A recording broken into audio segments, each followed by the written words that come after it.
This is a demonstration on how to use IEPPal on the iPad to take scores for your sessions. The first thing you'll do is log into the application with the same credentials that you used on your computer when you set up your basic data. If this is your first time logging into the iPad, you'll need to hit the Sync Now button at the bottom of the screen. That'll pull all of your children and IEPs over to here for scoring purposes. To start a session, you'll simply hit the Start a Session button. And if you have more than one caseload or school that you work at, you'll need to select where you're at the present time. I'm going to select my first school here. And when I do, my caseload shows up for me. If you've loaded photos for your children, they will show. Otherwise, you'll see a pink silhouette for girls and a blue silhouette for boys. To select children for this current session, you simply hit the photos and a blue check mark will show up next to each child. The next thing you'll want to do is pick where you're at taking scores at right now with the Pick a Location button in the upper right hand corner. And these are things that you set up, so this is your list. I'm going to do a session in my classroom. Now, by default, IEPPal assumes that the current date and time is when you're running your session. However, if you're backdating a session, you didn't have your iPad for score taking, the battery was dead for whatever reason, you can change the date and time of the session. We're now ready to start the session. You'll notice that just the 5 children that I picked are in front of me right now. You can only see 4 at a time, but the images scroll left and right. Within IEPPal, if data does not fit in the windows that are provided, it'll always scroll left and right or up and down accordingly. I'm going to work with Sydney first, so I'm going to touch her image, and when I do, the previously set up goals show up for me. And she actually has 4 goals here. You see the 4th one over here. I'm going to work with the first goal, and the objectives drop in for me. I'm going to work with the first objective. Now, when I set Sydney's IEP up, I've associated these activities for this particular objective, so they show up for me as well, and they're in a scrollable list here if needed. To take scores, I'm simply going to hit the plus or minus, just like I would have done had I been writing it down on paper. So she got the first trial correct. Now, we have an optional setting in IEPPal for prompting or cueing. I've turned it on for my user profile, and I also have the ability to customize what I want my prompts or cues to be. I've chosen to set up verbal, visual, tactile, proximity, and physical assist. You as a user can make your prompts or cues whatever you want them to be.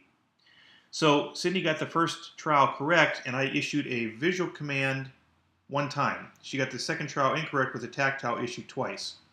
And I go about scoring in this fashion. And you'll notice as I'm taking each and every trial, a bubble is showing up across the screen indicating whether she got the trial right or wrong, with a little blue colored box to indicate which prompt or cue was used and how many times it was used. At the same time, on the far right, I've got a running tally of how many results have been taken so far, her running score, which is 60%, and her weighted prompt score of 3.6. Now, when I shift my attention from Sydney to another child, I simply touch that child's photo, and I'm going to go through the same process.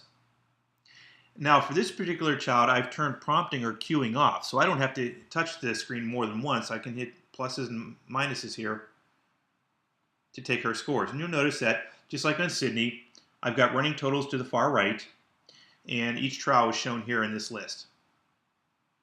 I should also point out that we show for you the past 3 sessions that scores were taken for this particular activity right above the plus and minus. So you have a baseline right in front of you as to where this child is currently at for this particular activity. When I switch back to Sydney, it keeps track of right where I left off, so it's ready to take scores and continue on. Now let's say I want to take a note in the middle of my session about Sydney. I simply touch the note icon, and to make things easier for you, we've given you the ability to set up some prefabricated notes that are ready to be dropped into her note for this session. You control this list and put whatever you want. I've loaded things such as student is having difficulty with. So in order to jumpstart my notes so I don't have to do a bunch of typing on the iPad, I simply touch that, and then I can complete what she is having difficulty with. And then I close my note. And now that note is associated with Sydney for this particular session. Additionally, I can also take an audio note by touching the microphone icon here. Now this can be utilized for speech pathologists who want to have the child read a passage and associate that with their profile so that when a parent is challenging that they're not seeing progress, they see the numbers, they see the graphs, but they're just not seeing progress, you can quickly show them their child reading a passage in January, again in February, and again last Tuesday, and let them compare for themselves. The next thing we have in here is the ability to capture observations or pragmatic observations, and that's taking place in the upper right hand corner. This list scrolls, and you create this list as a user. We don't predefine anything in IEPPal for you. You get to set up however you want it to behave. So to register the fact that I noticed that Sydney was not maintaining eye contact, I can do so just by touching it, or whether she was engaged or not, whether there's a behavior issue, whatever you want to capture. Now, a couple other points in the screen here. If I determine that Sydney has mastered a particular skill during this session, I can simply hit the mastered button at the end of it, and it'll prompt me, do we want to mark it as mastered? And what will happen is the next time I sync, this activity will drop off the scoring grids for Sydney. I'm going to say no because I want to keep this one on here. One other item on our scoring screens here is the notion of a summary record. We added this feature for those instances where the child may have the iPad in their hands while an activity is taking place, and all you need to do is load the sum total. Or let's say the child is taking a written activity, and you're going to simply load the score. Instead of hitting pluses and minuses to load all your individual scores, you can touch the summary record button and simply load in the values.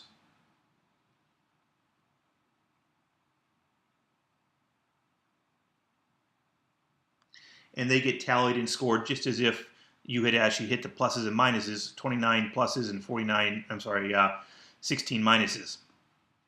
So when you're all done, you simply close your session, and you come back to the main screen. At the end of your school day, you would hit your sync button, and it'll push all the data back up to the main reporting system, and you can run your reports, your graphs, and everything's tallied up for you. Please see our other videos for how to show reports. Thank you.